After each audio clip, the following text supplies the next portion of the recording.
Salut à tous les amis, j'espère que vous allez bien, bienvenue dans une nouvelle vidéo et aujourd'hui on se retrouve pour une vidéo très spéciale, le 11 que Xavi pourrait aligner, le dispositif, la tactique et la vidéo. Je ne la fais pas seul, je la fais avec un très bon youtubeur Barça qui interviendra un peu plus tard dans la vidéo. Sa chaîne est en description. Voilà les amis, donc dans cette vidéo on va voir la tactique, le dispositif, comme je vous l'ai dit, le 11, on va voir les joueurs qu'il apprécie parce qu'il apprécie beaucoup de joueurs au Barça et qui devrait les mettre titulaires. Les amis, avant de commencer la vidéo, c'est très important, n'oubliez pas de vous abonner pour soutenir la chaîne et de lâcher votre pouce bleu pour soutenir la vidéo. Allez les amis, perdons pas plus de temps, intro.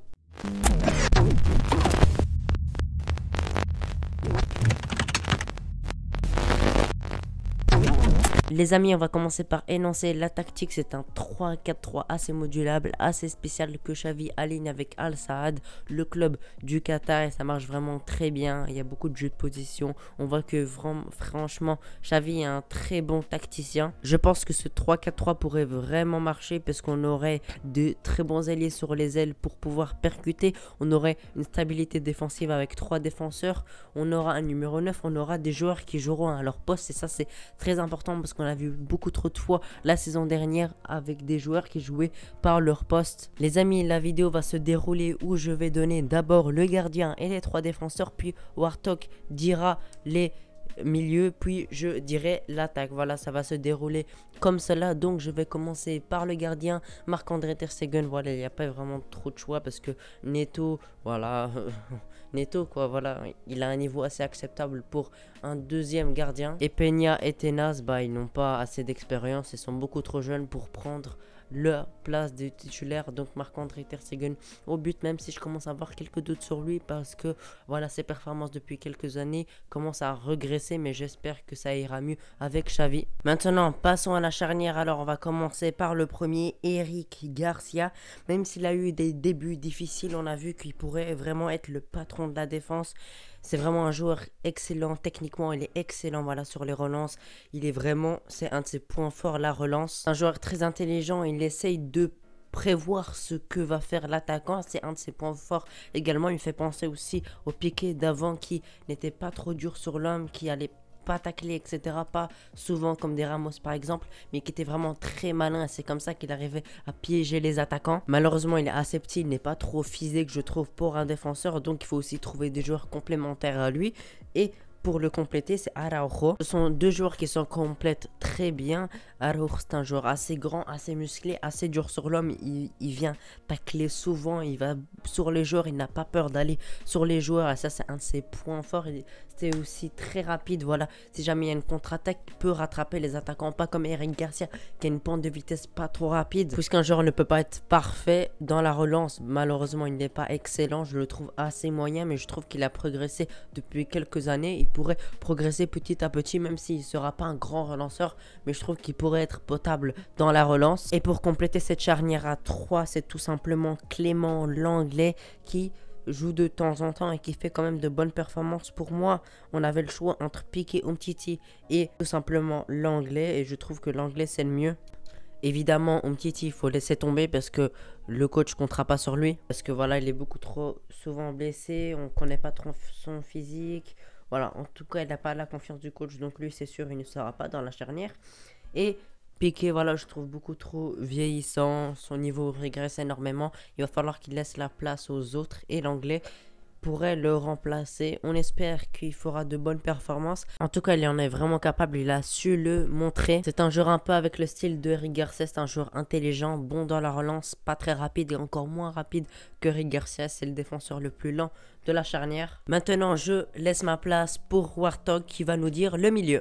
Ouais les gars, on se retrouve pour la partie, donc maintenant on parlera du possible milieu sous Xavi. Mais avant de commencer, je tiens quand même à remercier Adam pour l'invitation, ça me fait vraiment plaisir. Et puis aussi les gars, n'hésitez vraiment pas à s'abonner à sa chaîne, à mettre un petit pouce bleu. Et voilà, on va commencer donc comme je l'ai dit par le milieu de terrain. Et comme vous le savez, normalement dans une compo en 3-4-3, on sait très bien qu'il y a 2 milieux de terrain et 2 pistons. Sauf que sous Xavi, c'est un petit peu différent et c'est beaucoup plus offensif, on va dire. En même temps, comme vous le savez, le positionnement des joueurs est quand même bien plus haut sur le terrain. Donc c'est différent, il y a des paramètres à prendre en compte. qui sont totalement différents comme je l'ai dit. Maintenant, voilà, par rapport à ça, on a une sorte de double pivot et puis deux milieux intérieurs juste au-dessus. On va commencer par le double pivot et là, c'est Busquets et Frenkie de Jong. On va commencer donc par Busquets maintenant.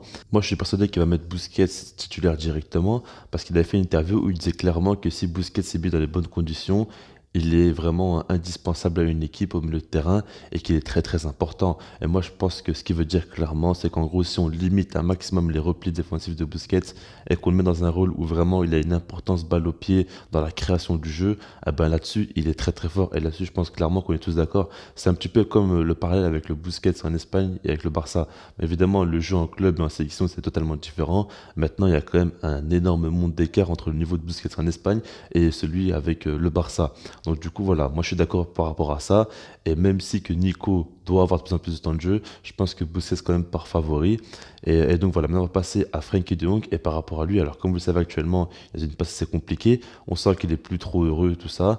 On se voit très bien sur le terrain qu'il est plus au même niveau. Maintenant, je pense clairement que Xavi va essayer de relancer parce que c'est un joueur qui a énormément de talent et qui a tout pour réussir au Barça. Donc du coup, ça me paraît totalement logique. Et je pense clairement qu'il sera très important dans le milieu de terrain de Xavi.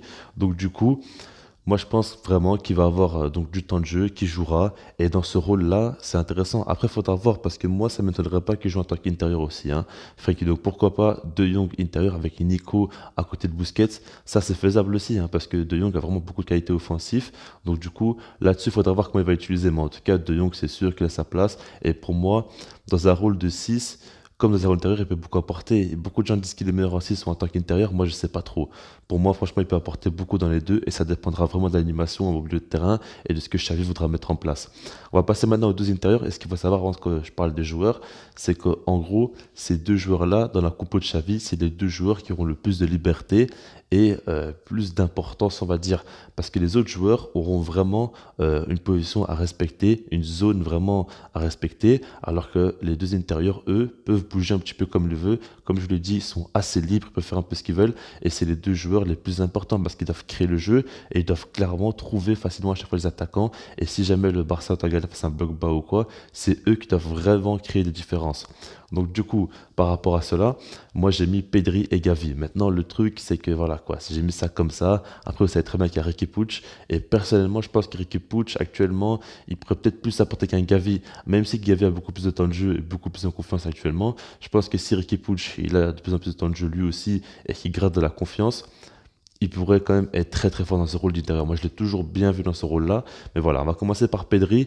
Et lui, c'est logique, c'est clair et net. Je pense que dans ce rôle-là, c'est le premier joueur à limite à cocher directement parce que lui, c'est clairement un joueur qui est très à l'aise balle au pied, qui peut casser des lignes avec ses passes et qui fait beaucoup de bien. On sait très bien que c'est un joueur qui, pour qu'il perde une balle, il va falloir y aller très fort. Donc, il peut vraiment être à l'aise dans ce rôle-là.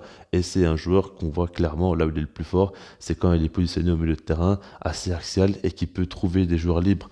Donc franchement, Pedri, moi je crois beaucoup beaucoup en lui dans ce rôle-là. Et après, Gavi aussi. Gavi, pour moi, il a vraiment toutes les capacités pour réussir à ce poste-là. Après, faudra voir. Moi, je pense clairement qu'il ne doit pas du tout être titulaire indiscutable, qu'il doit y avoir de la rotation avec Riqui Puig et que ça doit un petit peu se partager du temps de jeu. Pourquoi pas même un Youssouf Demir, un Demir dans ce rôle-là. Moi, je pense clairement qu'il pourrait être assez intéressant. Après, il faudra voir s'il confirme ou non.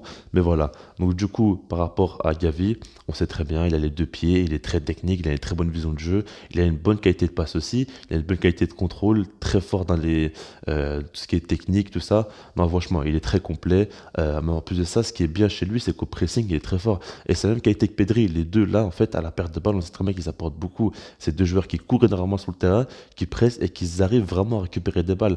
Donc, du coup, là-dessus, c'est super parce qu'on a besoin de deux intérieurs aussi qui puissent clairement, à la perte de balle, directement récupérer la balle. Mais voilà, maintenant, je vous laisse avec Adam pour l'attaque. Voilà, je suis assez d'accord avec toi pour le milieu. Maintenant, on va passer à l'attaque. Mais avant, je te remercie d'avoir accepté mon invitation. N'oubliez pas d'aller voir sa chaîne qui est en description. Il fait des vidéos sur le Barça et même hors Barça. Donc, je vous invite fortement à aller voir sa chaîne après cette vidéo. Maintenant, les amis, on va passer à l'attaque. Et l'attaque, on va commencer par les ailiers. Le premier ailier, c'est tout simplement Ousmane Dembélé, même s'il est encore blessé, on espère que sous Xavi, voilà, avec le nouveau staff, etc., il se blessera moins parce que voilà, on a vu qu'il se blesse beaucoup trop depuis qu'il a rejoint le Barça. Mais franchement, c'est un joueur qui percute énormément. On a bien vu que contre le Dynamo Kiev, quand on est rentré 30 minutes, voilà, il percutait énormément et ça déstabilisait toute une attaque. On voit qu'il n'est pas blessé, ben on voit que franchement, il a la place pour le Barça et il est toujours titularisé, ce n'est pas pour rien. C'est un joueur aussi de contre-attaque. Voilà, si on a une contre-attaque, on pourrait vraiment beaucoup compter sur lui parce qu'il est vraiment extrêmement rapide également. Mais malheureusement, voilà, il doit s'améliorer dans la finition et aussi il doit arrêter de se blesser, comme je vous ai dit.